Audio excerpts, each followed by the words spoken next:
Hello friends, കഴിഞ്ഞ 7 വർഷമായി കണ്ട് ഞാൻ എത്തിയോസ് ഉപയോഗിക്കുന്ന ഒരാളാണ്. അപ്പോൾ ഞാൻ ശ്രദ്ധിച്ച എനിക്കിഷ്ടപ്പെട്ട കുറച്ച് കാര്യങ്ങൾ പറയാം. ഒന്നാമത് ഇതിൻ്റെ boot space 595 litre boot space ഉണ്ട് ഇതിന്. അപ്പം ലോങ് ട്രിപ്പൊക്കെ പോകുമ്പോൾ ഇത് നല്ലൊരു ഉപകാരമാണ്, ഇത്രയും വലിയൊരു ബൂട്ട് സ്പേസ്. പിന്നെ പുതിയ ഇറങ്ങുന്ന സുസുക്കിയുടെ ഡിസൈറിന് പോലും 352 ബൂട്ട് സ്പേസ് ഉള്ളൂ. അപ്പോൾ അതിനേക്കാൾ എത്രയോ വലുതാണ് ഇതിൻ്റെ ബൂട്ട് സ്പേസ്. പിന്നെ ഇതിന് 45 ലിറ്റർ ഫ്യൂൽ കപ്പാസിറ്റി ഉണ്ട്. അപ്പോൾ ഫുൾ ടാങ്കിൽ നമുക്ക് 265 മേലൊക്കെ നമുക്ക് ഓടാൻ പറ്റും. എനിക്ക് കിട്ടുന്ന ഒരു ആവറേജ് മൈലേജ് 17 ആണ് സിറ്റി യൂസിലൊക്കെ.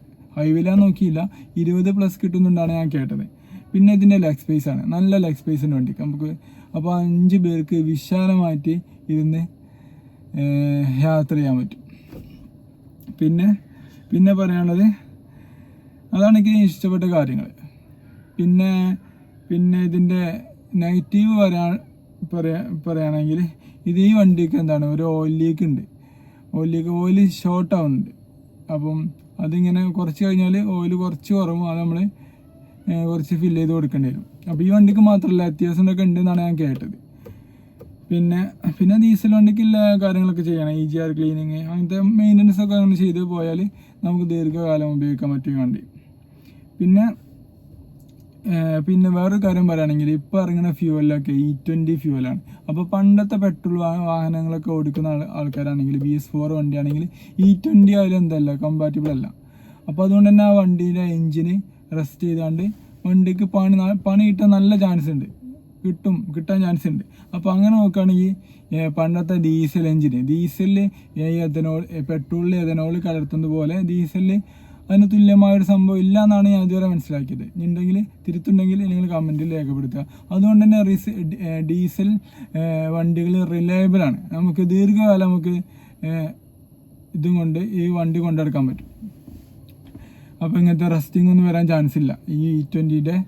അതേപോലെ ഡീസലിൽ അങ്ങനെ വരാൻ ചാൻസ് ഇല്ല, ഇതുവരെ ആഡ് ചെയ്തിട്ടില്ല എന്നാണ് ഞാൻ അറിഞ്ഞത്. ഇനി ബയോ ഡീസലൊക്കെ ആഡ് ചെയ്യും എന്നാണ് കേട്ടത്, അത് തുടങ്ങിയിട്ടില്ല എന്നാണ് അറിയാൻ സാധിച്ചത്. അതാണ് എനിക്ക് ഏറ്റവും ഇഷ്ടപ്പെട്ട കാര്യങ്ങൾ.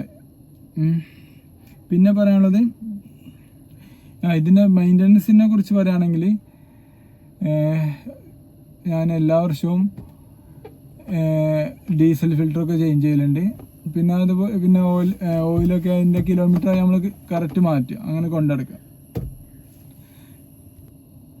പിന്നെ വേറൊരു കാര്യം പറയാനുള്ളത്, ഇപ്പോൾ നിങ്ങൾ സെക്കൻഡ് ഹാൻഡ് പെട്രോൾ കാർ എടുക്കാൻ പ്ലാൻ ഉണ്ടെങ്കിൽ എൻ്റെ അഭിപ്രായത്തിൽ അത് നല്ലൊരു തീരുമാനമല്ല. കാരണം പെട്രോൾ എടുക്കുകയാണെങ്കിൽ പുതിയ വണ്ടി എടുക്കുക. E20 ഇപ്പം പുതിയ സ്റ്റാൻഡേർഡ് E20 അല്ലേ, E20 ഫ്യൂലാണ് ഇപ്പോൾ മാർക്കറ്റിൽ അവൈലബിൾ ആയത്. പിന്നെ പ്യൂർ പെട്രോൾ ഉണ്ട്, പക്ഷേ അതിൻ്റെ പ്രൈസ് കൂടുതലാണ്. ഇപ്പോൾ നമ്മുടെ നാട്ടിൽ തന്നെ XP95 ഉണ്ട്. അപ്പോൾ XP95 ആണെങ്കിലും അതിൽ എഥനോളിൻ്റെ കണ്ടന്റ് ഉണ്ട്. അപ്പോൾ പണ്ടത്തെ വാഹനങ്ങളൊന്നും ഒട്ടും എഥനോൾ കമ്പാറ്റബിൾ അല്ല. അപ്പോൾ റെസ്റ്റ് എടുക്കാൻ ചാൻസ് ഉണ്ട്.